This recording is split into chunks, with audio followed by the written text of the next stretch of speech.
Ahoy there! Captain Benzie here, coming at you with the first episode of the Frigate Pilot's Manifesto, a new series that's aimed at teaching you everything you need to know to become a dedicated frigate pilot. Now, this series does assume that you've already studied all of the lessons in the Cat Skull Academy playlist. I've put a link at the top right of the screen now and in the description below, just in case you haven't, because that playlist will go over all the things like how turrets work, how missiles work, what tanking is, what is speed tanking, how your capacitor works, and what propulsion systems. This series here, the Frigate Pilot's Manifesto, assumes that you're already familiar enough with those terms that I can just rattle through them and they'll make sense to you. Now, today's lesson is going to be an introduction to frigates. We're going to look at why you should skill into frigates and how to get started flying them. As this series continues, we will do a deep dive into each and every one of the frigates in New Eden. So if there's a particular frigate you'd like to see, let me know in the comments section down below. As usual though, this is a new series, so let me know if you're enjoying it by hitting like. Subscribe to the channel for more of this same kind of thing. Let me know if you enjoyed it in the comments section down below. And of course, come find us on Discord and social media as well to have a chat about all things frigates. Finally, if you do want to go the extra mile to help support this channel, you can do so by joining us on Patreon. Details are on screen now. Otherwise, let's talk about why you should start skilling into frigates. Frigates are the smallest class of pilotable vessel in EVE Echoes. If we were to open up any of the individual ship trees here, we can see that frigates are always on the far left side, and they're donated both in the ship tree and in the overview with the symbol that is a basic triangle. You can see it here in this little square. It's just a basic triangle represents a frigate. If it's a triangle with a line under it, it's a destroyer, and if it's kind of this house shape, it's a cruiser, and that kind of changes with a line under it for the battle cruiser and a chevron there for battle ships. So if you see something that is just a straight up triangle, that means you're looking at a frigate. Now, frigates are small, fast, and hard to hit. If we open up the Merlin and have a look at its attributes and fittings here, you can see that it has a signature radius of 37.4 meters and a flight velocity of 363. In fact, between Tier 2 and Tier 5, you'll notice that frigates have a flight velocity of anywhere between about 360 and 470 meters per second, and they tend to have a signature radius of between 25 and 38 meters. That means that the Merlin here is actually on the slower and larger side of the frigate tree, and in fact, if we head across to the Minmatar tree and scroll up to something like, for example, the Burst 2, this, you'll see, has a flight velocity of 485 meters per second and a signature radius of 27.8. That means if you're looking for something that is fast to move and get from A to B, frigates are going to be a great way to do it, and they typically have a warp speed of between 5.0 and 5.5 astronomical units per second as well, so it makes them very quick from getting to A to B and makes them very good for avoiding gate camps. Not guaranteed, but you can usually warp away nice and quickly because you're small, you're fast moving, you're difficult to lock onto, and you're even difficult to hit in combat, which leads a lot of frigates to be a speed tank style playstyle. Not all of them, but there are lots of different ones. Now, speaking of playstyles as well, there are frigates for absolutely everything. You'll find that there are various different types of combat frigate, defensive ones and brawlers, things like the tackling frigates. Then you get the healers like your logistics frigates, things like up here we have the Bantam. Very useful for healing a fleet if you want something fairly cheap and disposable without going all the way up to a cruiser.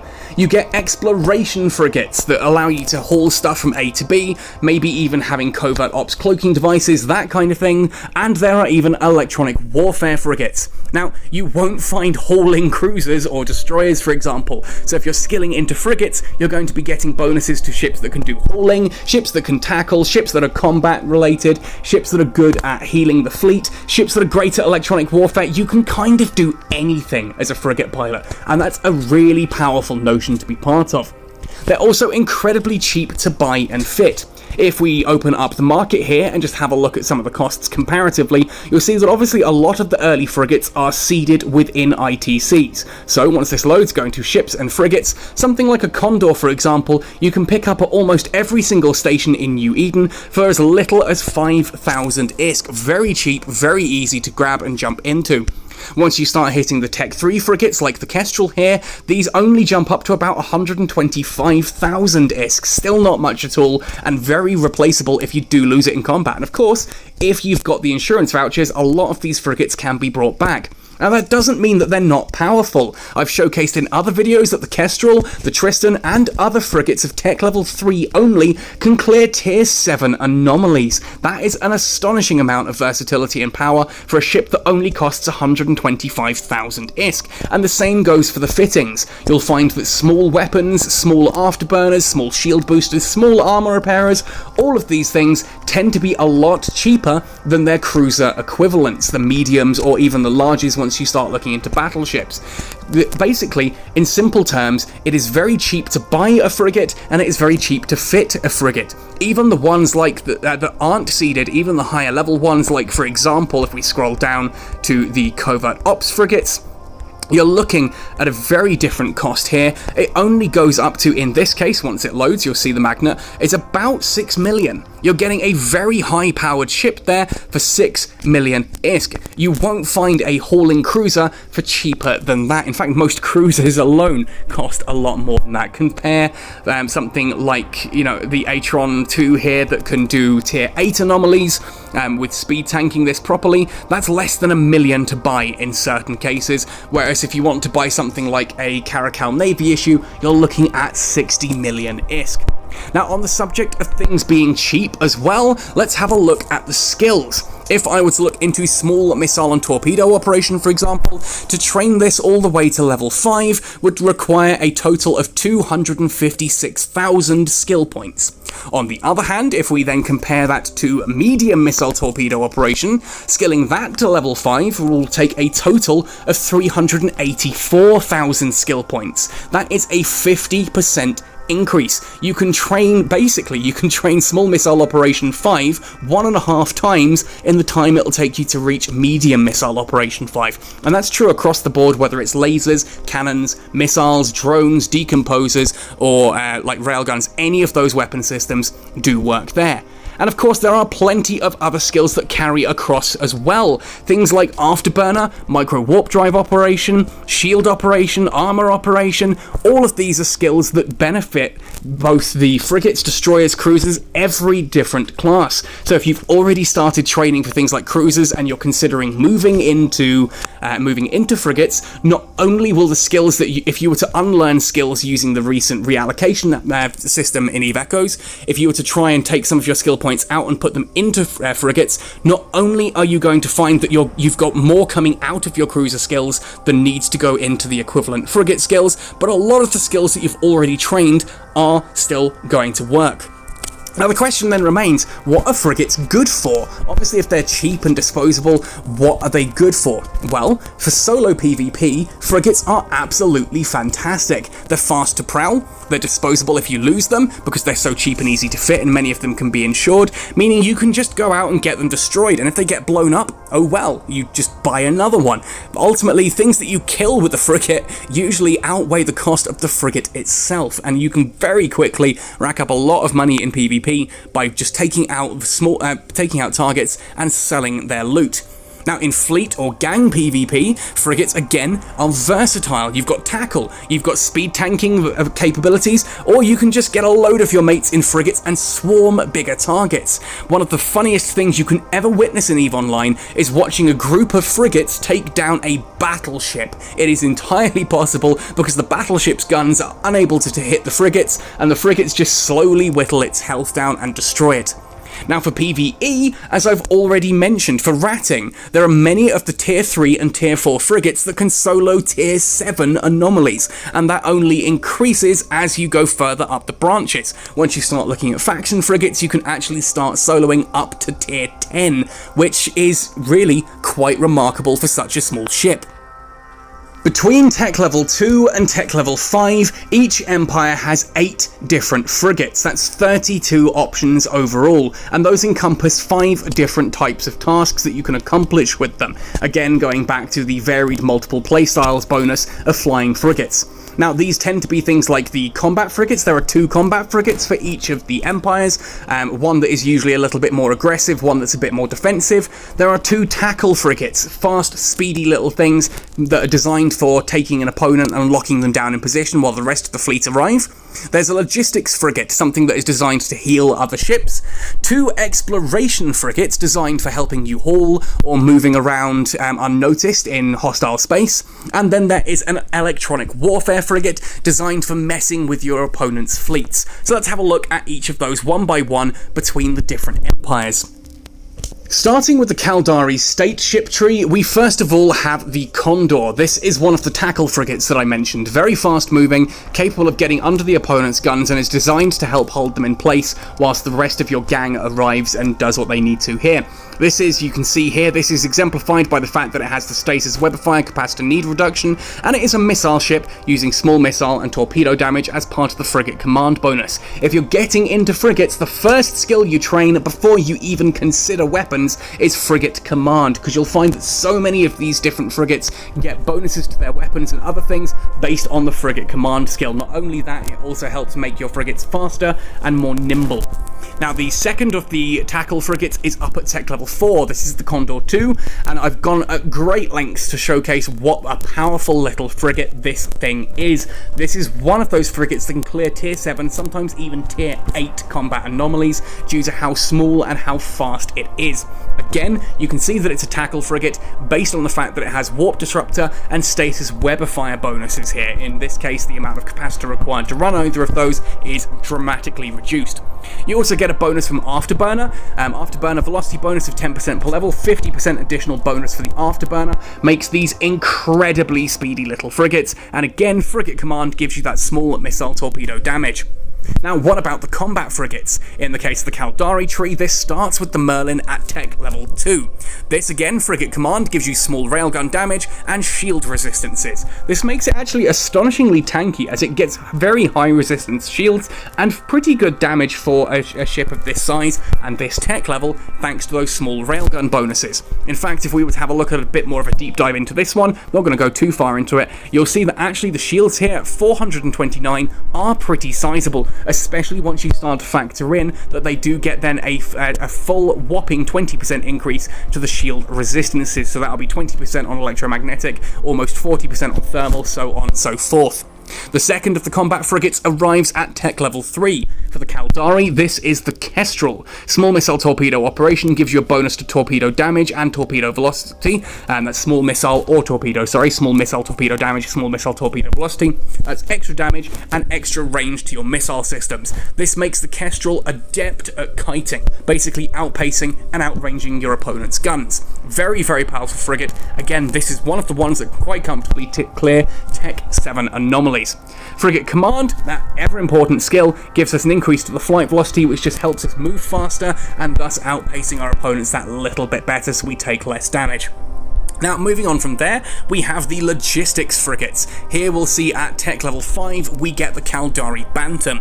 The roll bonus here is remote shield booster optimal range and remote shield booster accuracy fall-off. Clearly a ship that is designed for fitting remote shield boosters to help other ships in your gang or in your fleet, basically to help repair their shields.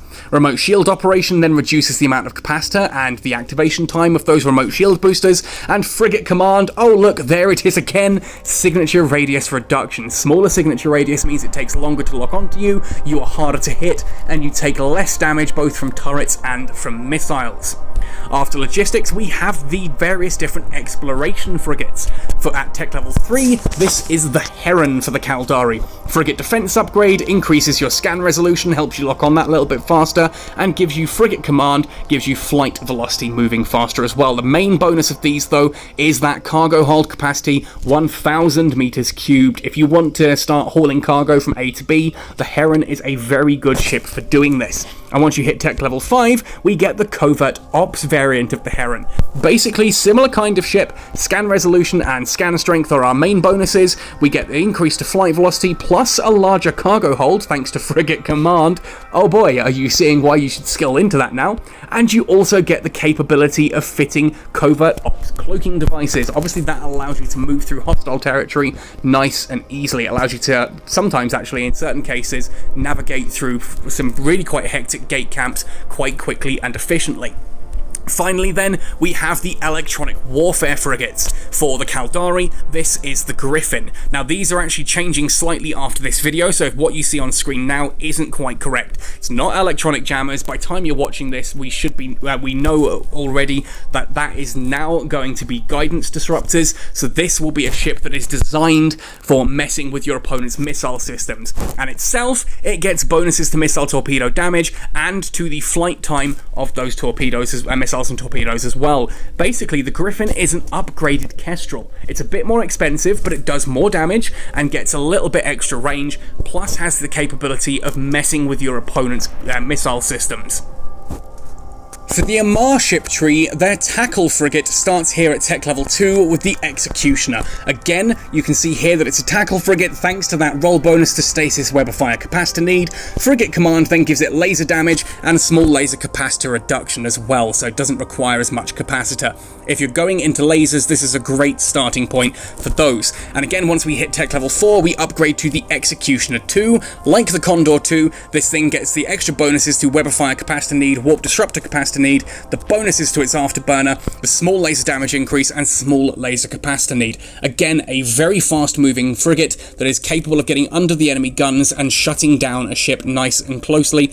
You avoid damage by maintaining a very fast speed, and you hold them in place either while you finish them or while the rest of your fleet comes along to help out. In regards to the combat frigates though, at tech level 2 we start off with the Tormentor. Frigate Command here gives us a bonus to small laser damage and a reduction to small laser capacitor need. This is the slightly more aggressive of the two different Amarr combat frigates. The Tormentor is all about getting there, dealing as much damage as it can very quickly and hitting nice and hard and fast. The second one is the Punisher. This is the tech level 3 version. It's a little bit stronger in regards to its tank especially, gets small laser damage, small laser capacitor need reduction, and an increase to armor resistance thanks to those skills that by now you are certainly putting into Frigate Command. 4% armor resistance, like with the Caldari Merlin, this is all about making it as tanky as possible. It takes so little damage once you hit the armor that this thing is capable of doing anomalies far beyond what you'd expect it to be capable of. Once we start looking then at the logistics frigates here for the Amarr, this starts at tech level 5 with the Inquisitor. The Inquisitor, unlike the Bantam, is all about remote armor repairers. You are all about repairing your opponent, your friend's armor. It's once they've gone through the shield, you sit there and you top up the armor remotely. 40% remote armor repairer optimal range, 200% remote armor repairer accuracy fall off. You also get the remote armor operation bonus, reducing the amount of capacitor required for you to do that, helps maintain the ship's capacitor stability, and gives you a remote armor repairer activation time decrease as well, just makes you more efficient at actually repairing up the armor of your fleet. Finally, Frigate Command bonus gives you an increase to scan resolution, which just helps you lock on to friends nice and quickly. If you need to change target, if someone else suddenly needs healing, you can quickly lock onto them and start repairing their armor up too.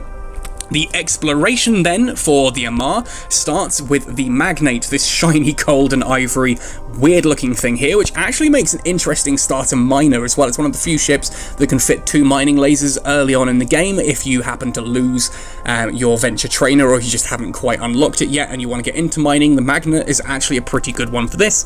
Scan resolution increase helps it lock onto things faster, and the inertia modifier helps it align and accelerate quicker. This makes it even better for avoiding gate camps thanks to that inertia modifier. And certainly once we hit tech level 5 and upgrade to the Covert Ops version, not only do you get that Covert Ops cloaking device that allows you just to maintain that little bit more of a stealthy appearance, allows you to move unnoticed through hostile territory, the fact that we're getting the additional scan strength, scan resolution, and the much faster inertia modifier there allows us to very quickly jump from A to B, accelerate to warp speed nice and quickly, means less time for an enemy ship to lock onto you. And again, we get that bonus to cargo hold capacity, increasing the amount of cargo this can carry. Starts off already with a fairly sizable hold of 1,500 meters cubed, and you get an additional 5% to that for Frigate Command. 25% if you've got Frigate Command trained all the way up to 25%, which your blasted well should do by now. Finally then, looking at the Amarr E-War Frigate, the electronic warfare frigate,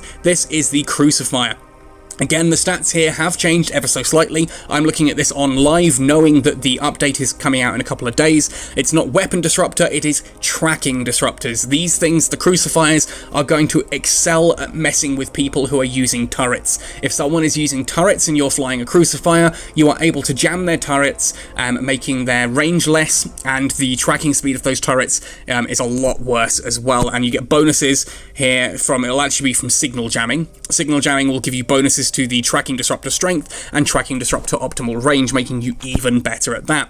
And advanced frigate command, once you've trained frigate command to 5, of course we're going to go all the way up to advanced frigate command 5 as well, increases the amount of damage that your small lasers do and increases their optimal range as well, helping you to deal more damage to whatever it is that you're messing with. The Gallente Tech 2 Tackle Frigate is the Atron, this unusual looking bulbous thing here. Very powerful little frigate though. Again, you get that same bonus stasis weapon fire capacity reduction, but this time frigate command increases your small railgun accuracy fall off and small railgun damage. This makes the Atron one of the few ships in the game currently that is capable of using small snub-nosed railguns effectively. It's able to maintain an orbit within the range of those small snub-nosed railguns and actually able to apply the full amount of damage there. And that only gets better once we hit tech level 4 with the Atron 2. Again, very fast, very small frigate, very hard to hit, with bonuses to stasis webifiers and warp disruptors and afterburners, so you're able to help lock down an enemy ship whilst whizzing around it at very fast speeds, ripping it apart with snub-nosed railguns. Small railgun accuracy fall off and small railgun damage being the frigate command bonus. Again, train frigate command. I cannot keep saying that enough. I'm going to keep saying that until you all have frigate command trained to level 5. Even if you don't use frigates, by now you should have that skill up, just because there is always a time to use a frigate. Literally all of my characters, even if they're mainly skilled into things like cruisers or battle cruisers, still has frigate command at least to basic 5, because it is such a useful skill. And you'll see here, if we just go into the details here very quickly, signature radius 33.9, very small, 426 meters per second flight velocity. By time you add on that afterburner, this thing is one speedy little nightmare. Now for the combat variants here, we have the Incursus, which is the ship you saw me docked in at the beginning of this video. This is the tankier of the two, the defensive combat one.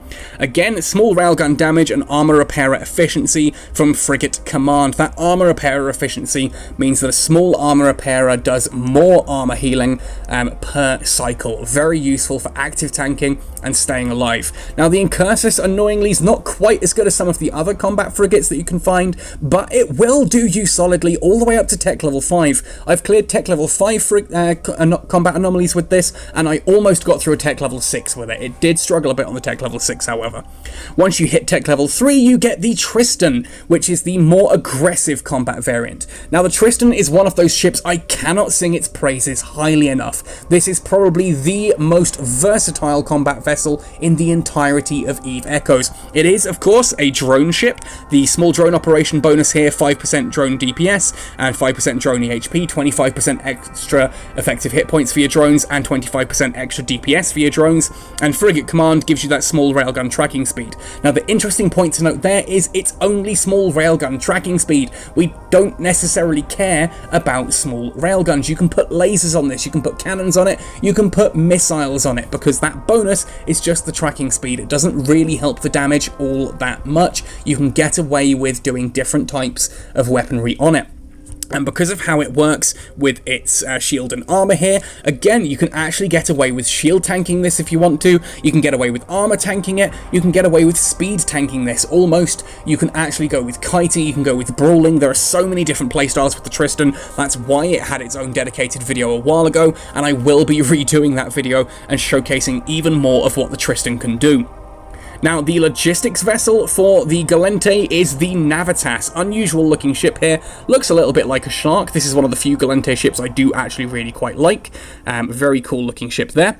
Now, what this one can do is, again, like the Amarr Inquisitor, this is all about the remote armor repairers. 80% remote armor repairer optimal range, 100% remote armor repairer accuracy fall off, bonuses to remote armor operation, giving you a reduction in the capacitor requirements, and increasing the amount of actual armor repairing done per cycle as well. Makes them very, very efficient Navitases, very efficient at repairing your friend's armor. Frigate command bonus. Oh boy, it keeps cropping up, doesn't it? 5% reduction to inertia modifier helps this thing relocate and move very quickly. You can slow right down, you can maintain a nice tight orbit around a friend, and try and keep out of harm's way in the middle of a firefight. For the exploration frigates here, the tech level 3 is everyone's absolute nightmare ship for how it looks, the Imicus. Oh my goodness, literally the ugliest frigate in the entire game. I hate it so much, but there we are. This thing gets, obviously, that scan resolution from frigate defense upgrade, plus additional cargo hold capacity. If you're looking for a very cheap ship to move your stuff from A to B, ultimately, this starts off with 1,000 meters cubed of cargo hold space, and if you've got frigate command bonus trained up to level 5, that's suddenly 1,250 meters cubed of cargo hold space on a ship that costs less than 130 million at any ITC in the game. Very useful for getting from A to B, moving a whole load of stuff very quickly. It's also small, hard to hit, pretty good at dodging those gate camps. The Imicus Covert Ops, again, you get that covert ops cloaking device that you can fit onto it.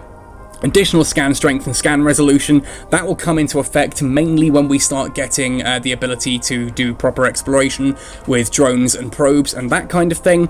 But the frigate command bonus here is an additional 8% cargo hold capacity. This, in my opinion, isn't quite as good as the Magnet Covert Ops for moving stuff around in nullsec in enemy territory, but if you're in high-sec and low-sec and you want to move stuff around, the fact that you start with a 1,500 cubic meter cargo hold space and you can get an additional 32%, sorry, I'm miscalculating that, an additional 40% cargo hold capacity on top of that is just massive. It then has 2 rigs that you can fit in additional cargo hold rigs as well to get one of the largest cargo holds in the game, and it's on a frigate, which is just utterly disgusting. I love that so much. It's not the ship I use for hauling. I still personally go with the Magnet Covert Ops, but the Imicus Covert Ops is great for moving stuff around in high sec.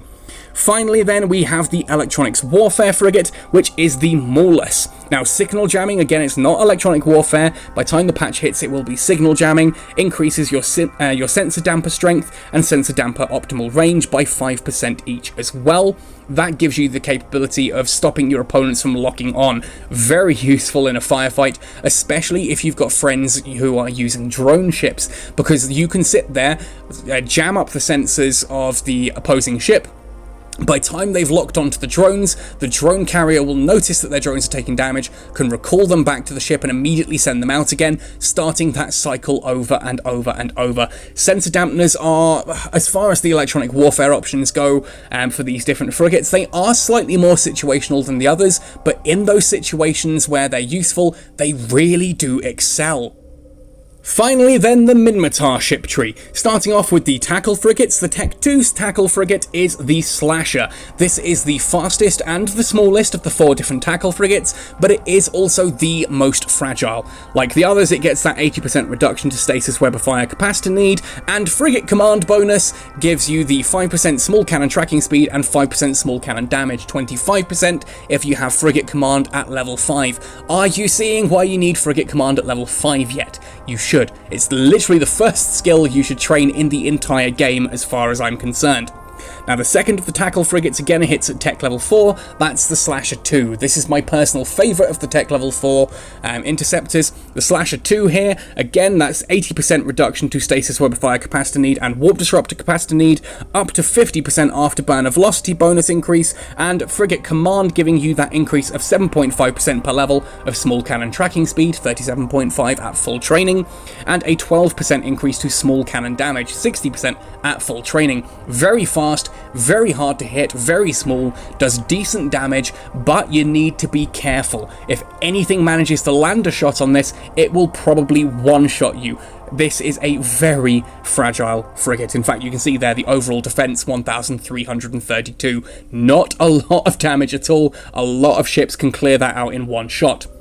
Now for the combat frigates then, at tech level 2 we start with the Rifter, which is technically supposed to be the more aggressive of the two. The Rifter here has a small cannon damage 5% increase per level, and a 5% increase to small cannon accuracy fall off. Obviously 25% increase to both of those with frigate command at level 5. I don't rate the Rifter at all. Ultimately this is one of those ships that ultimately has fallen through the cracks in EVE Echoes. It's not as good as the Slasher when you're at tech level 2, and once you hit anything higher, it ultimately becomes very quickly outpaced by everything else, which is a shame because it's one of my favourite looking ships, and in EVE Online was absolutely one of my signature vessels.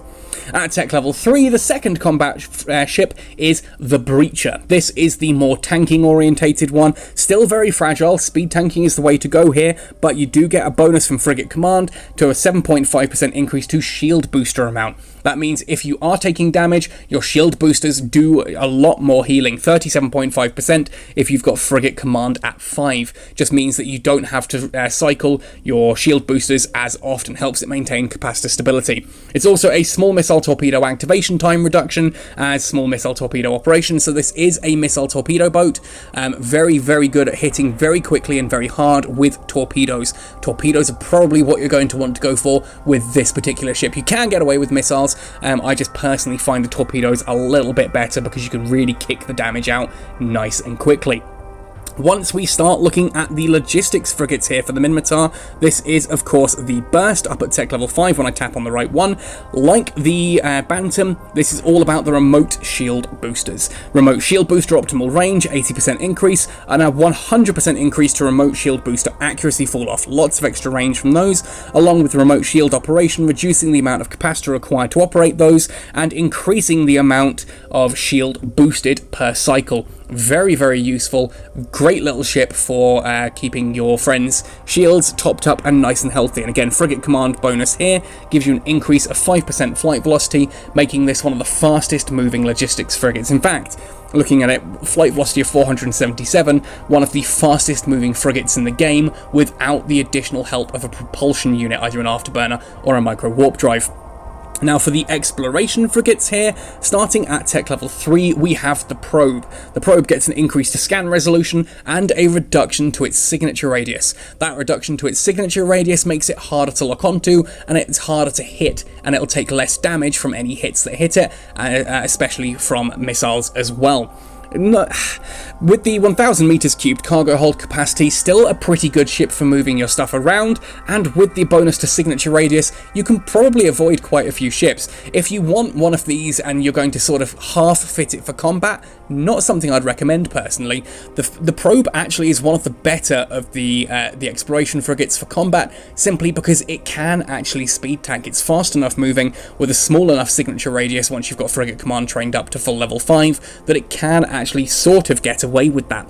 At tech level 5 then of course we get the Covert Ops variant, adds the capability of equipping a Covert Ops cloaking device to the ship, increases the scan resolution and ups the scan strength, and alongside that signature radius reduction we get the cargo hold capacity again. Starting with 1,500 meters cubed cargo hold, you can get an additional 25% cargo hold capacity on that thanks to frigate command, and it will also reduce your signature radius. I haven't done proper testing in all honesty between the Magnet Covert Ops and the Probe Covert Ops. Obviously the Magnet Covert Ops is able to warp quicker, but the Probe Covert Ops, you take longer to lock onto it, so I'm not entirely certain which one ultimately works out better for clearing through gate camps. In my opinion, honestly, if it's not an interdiction sphere gate camp, I think the Covert Ops Magnet is going to do better, but with interdiction spheres being a thing, I think probably the Probe Covert Ops might just win on this one, thanks to it being harder to lock onto, and thus it can get its cloak up that little bit faster. I don't know, I think if you're using the cloaking trick, the Probe Covert Ops is going to be the better of the two. Finally then, for electronic warfare, we have the Vigil. Electronic warfare bonus, this is changing in the patch. Again, that'll be signal jamming bonus, gives an increase to target painter target effects and target painter optimal range. Target painters basically make the enemy ship bigger and easier to hit. There's a bit more to it than that, but that's ultimately what they do. They increase the target's signature radius. Advanced Frigate Command then gives increase to small cannon damage and small cannon accuracy fall off. I can't wait to actually play around with these because I quite like the electronic warfare frigates. I'll be interested to see how well these can actually do in combat once they have the ability to use the modules properly, the target painters in this case. That's something to definitely keep an eye open, I think. Frigates are my personal favourite ship class in EVE Echoes. They're varied, there are multiple different playstyles for how to use these things, they're small, fast, hard to hit, they require a bit more of a high skill ceiling in certain places, you can get a lot more out of a frigate if you know what you're doing, they do often require a bit of manual piloting to get the most out of, but they're also cheap to buy and fit, meaning any mistakes that you make are very easy to recover from. The skills are also cheap and quick to skill into, so if you want to give frigates a try, you don't really suffer if you decide that actually not really your thing later on. And let's be completely honest, frigates aren't everyone's playstyle. Some people like the bigger, slower moving, tankier, hard hitting ships. Not me. I like being able to move around quickly, I like being the one doing the little jabs under the armpits, hitting where it hurts at the very last second, and of course, being able to have those different playstyles as well. For me, as a frigate pilot, I'm capable of getting involved in combat, both in regards to hitting hard, in regards to speed tanking, I can do the tackling side of things, and there are electronic warfare variants, alongside if I want to go healing with logistics. But I also get bonuses to things like exploration, and moving my stuff around, from A to B thanks to the exploration frigates as well. So many different things that you can do with frigates, and I hope that I've inspired into you guys an idea that maybe this is something you should give a go. As this series goes on, we are going to deep dive into each individual frigate that we've touched on today, plus some of the others. Obviously the faction frigates and the assault frigates are two that we will look at in great detail as we hit those, and stealth bombers. There's a lot of different stuff to cover in frigates that we've barely even scratched the surface of today, and hopefully I'll be able to showcase to you guys just why I love frigates so much, and maybe turn some of you guys into budding frigate pilots as well. Let me know in the comment section below how you're finding frigates. Is there a particular frigate that you're fond of more than the others, one that is your favourite frigate? There's a lot of F's going on here that's making this very difficult to say, so with that I will say happy sailing and see you in New Eden.